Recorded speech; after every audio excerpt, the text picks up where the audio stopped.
Welcome to Woman Crush Every Day, where we discuss queer media, especially when it's black and especially when it is woman. I'm your host, Tang B, aka Sean B. Scribe. And I'm your host, Allison, aka Al Wu.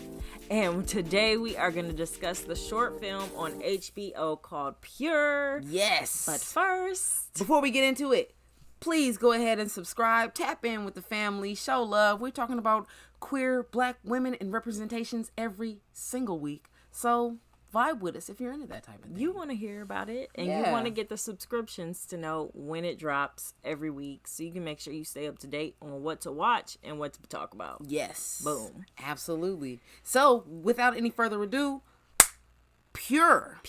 So you can find this on HBO. Do not confuse it with the series, which is not the same thing at all. This is a short film by Natalie Jasmine Harris. Yes. Natalie Jasmine Harris created this, was a student in New York. A student at NYU. Yeah. And this film got picked up and distributed on HBO Max, and that's how we were able to watch it with our subscription. And it was fun. It was fun. So I mean, just a little synopsis. You know, we do spoilers here. The story follows Celeste, who is a teenager participating in a cotillion ball. Yep. If you're not familiar with what a cotillion ball is, it's like a woman's coming out ball. Yeah. And so it's steeped in this tradition of like, I mean, many cultures do cotillions, but black culture specifically does it. You said coming out also. It is a coming out. It is a coming out, but not like a queer coming out. Bar mitzvah is a coming out of like a young man. This is like a coming out of a coming young of age rite of passage. Yes. More of like a rite of passage. Yes. Ball. But they do specifically say this is a woman's coming out ball.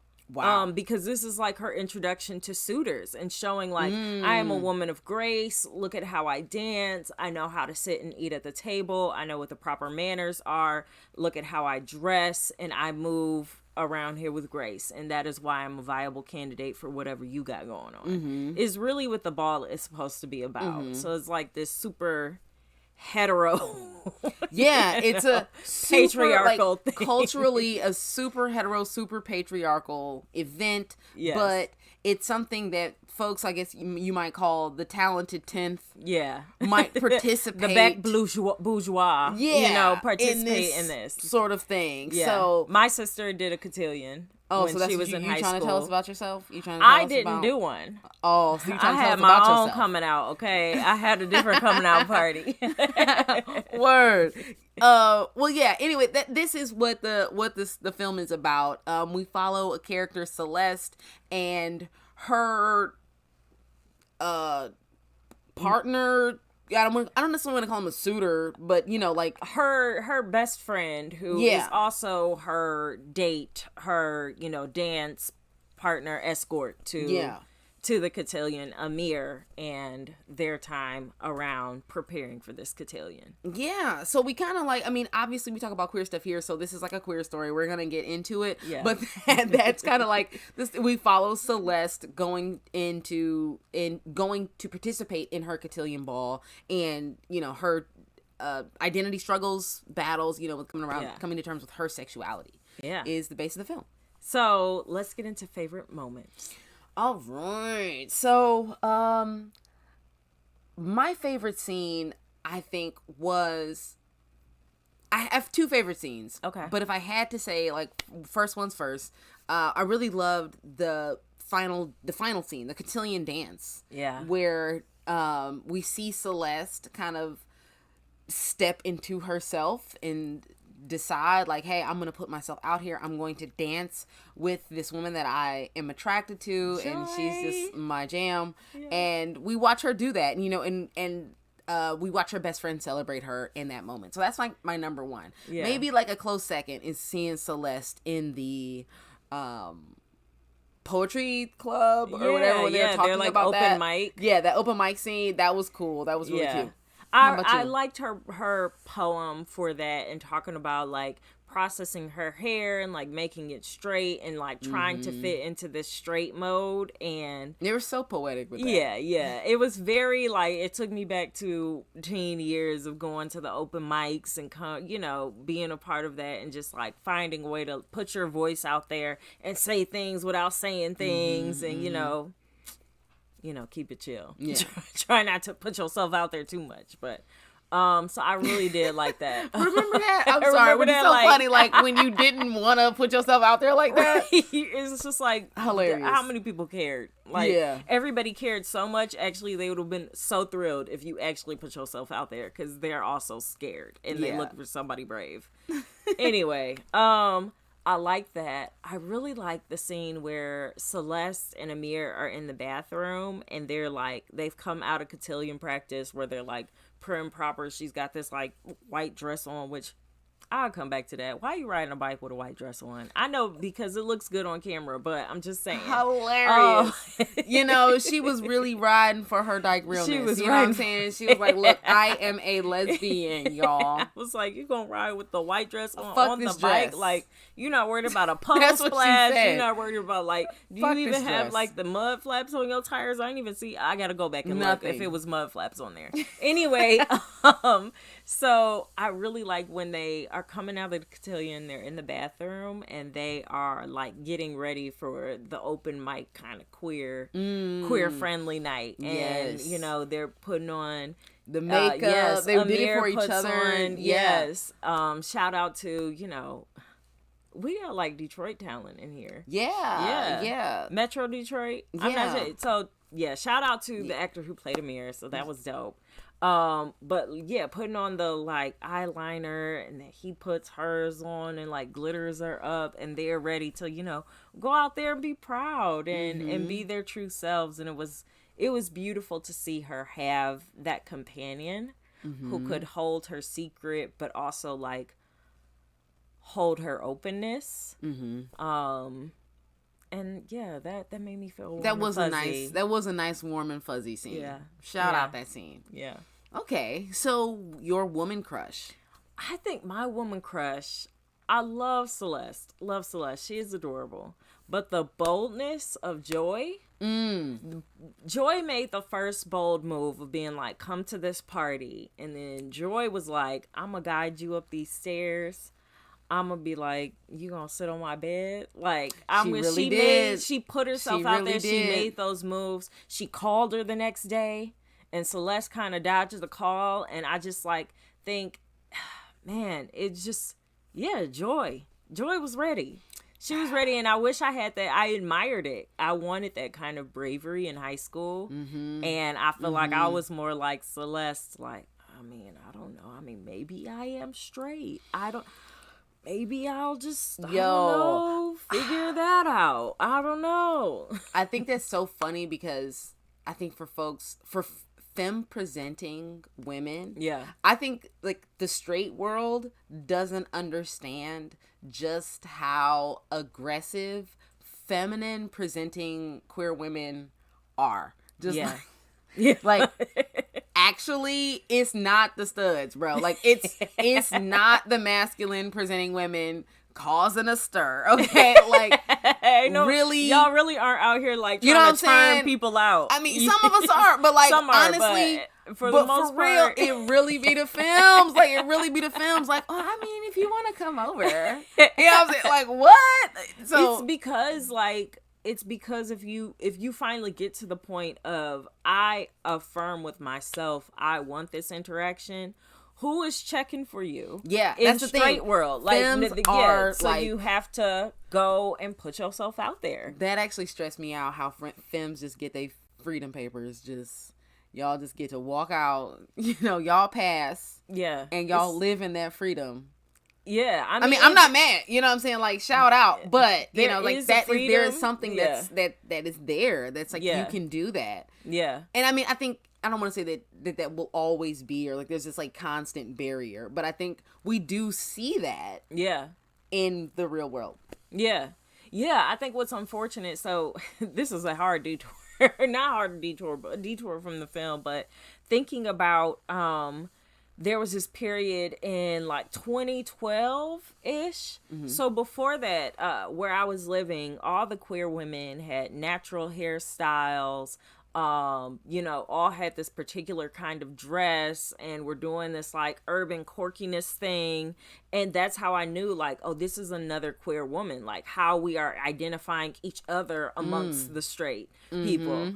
And then the natural hair movement came back. Welcome back 80s, welcome back 70s, welcome back 60s. Right. There's like a period of time where all the black women were like, okay, now I'm going to do natural hair.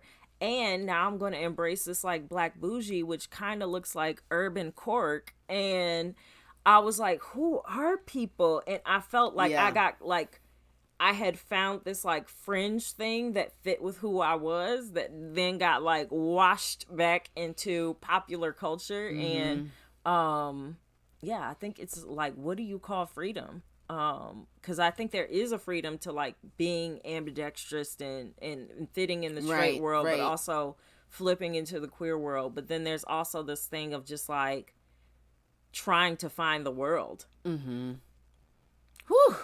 Anyway. Whew, that's that queer canon. We might have to come back to that. We might have to revisit this. Yeah. But no, facts. Yeah. That's so real. So real. All right. Well, who was your crush? I don't think we did that. Oh yeah. No. Yeah.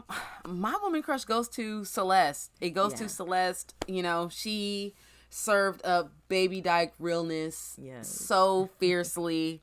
Just, she gave it to us. She showed us all. She held the mirror to us to see what we looked like as baby dykes. Like, I saw it. I felt it.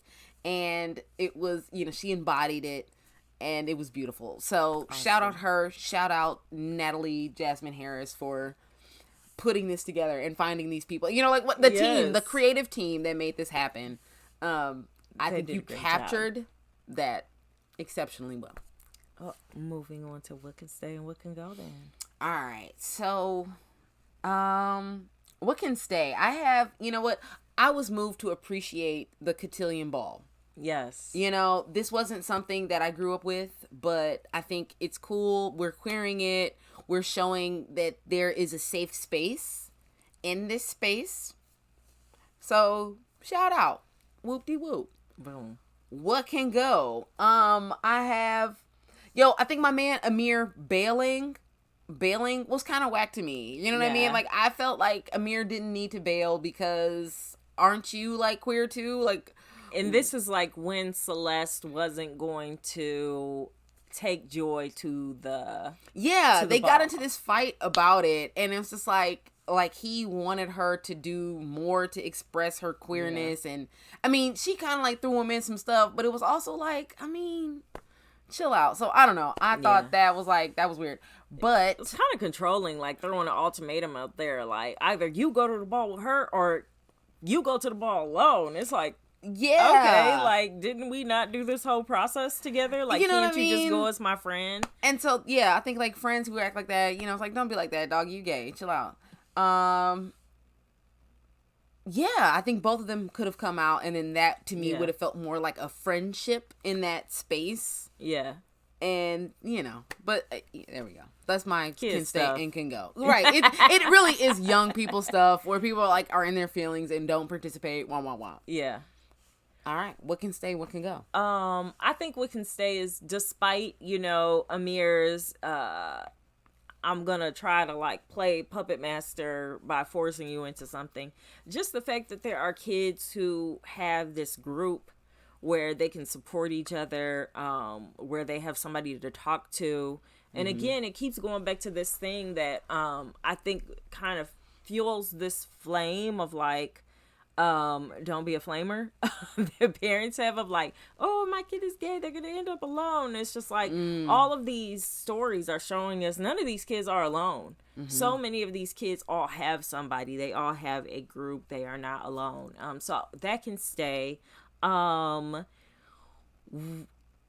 agree with you. Yeah, the like bringing queerness into the Black tradition of cotillion, I think is really important. I think there's something about having like subculture, but the subculture is like pulling yourself out of where so many of your roots come from. And as much as like you can keep your roots and also find yourself in them, I feel like that's really healthy. Like, you shouldn't have to run away to find yourself and find your tribe. I love that you said that, because I think that ties in so nicely to some points I wanted to bring up around queer canon. Let's go. And I think about, where does this fit in the queer canon? So I think about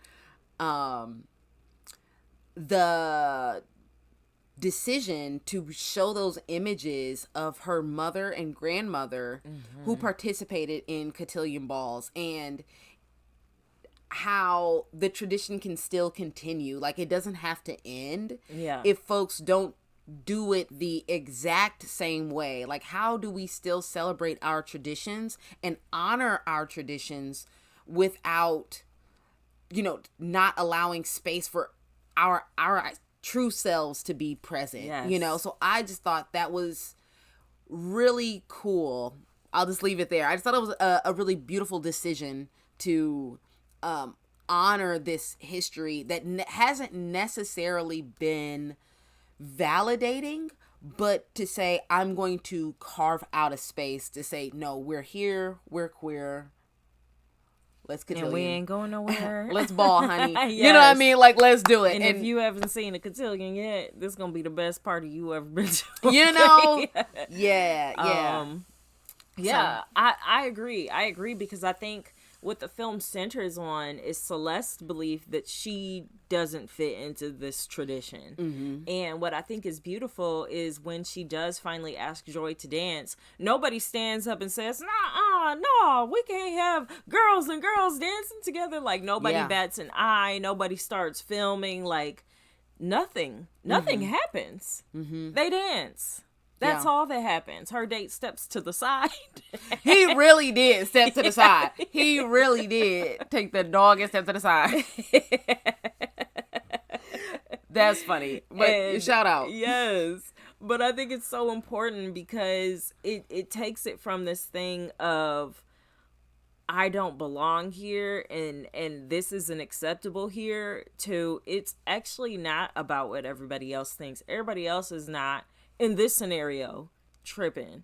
It's you holding yourself back from making yourself a part of something.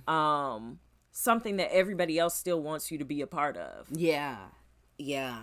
I think films like this challenge the stereotype of Black queer acceptance. Yes. I think because we see we see this person kind of go out on a limb and they are not burned at the stake. You know what I'm saying? We see this person say, you know what, I'm going to stand in my truth and live, and the people around her are still happy. They still clap, they smile, Yes. And I think that speaks so much to our futures, of like, you don't have to be afraid or assume that everybody's going to take you down and take you out of the picture. Like, you can be Black and in a highly, what do I want to say, like, structured or regimented space. Like, I think of churches in the same way. Like, if you grew up in Black church culture,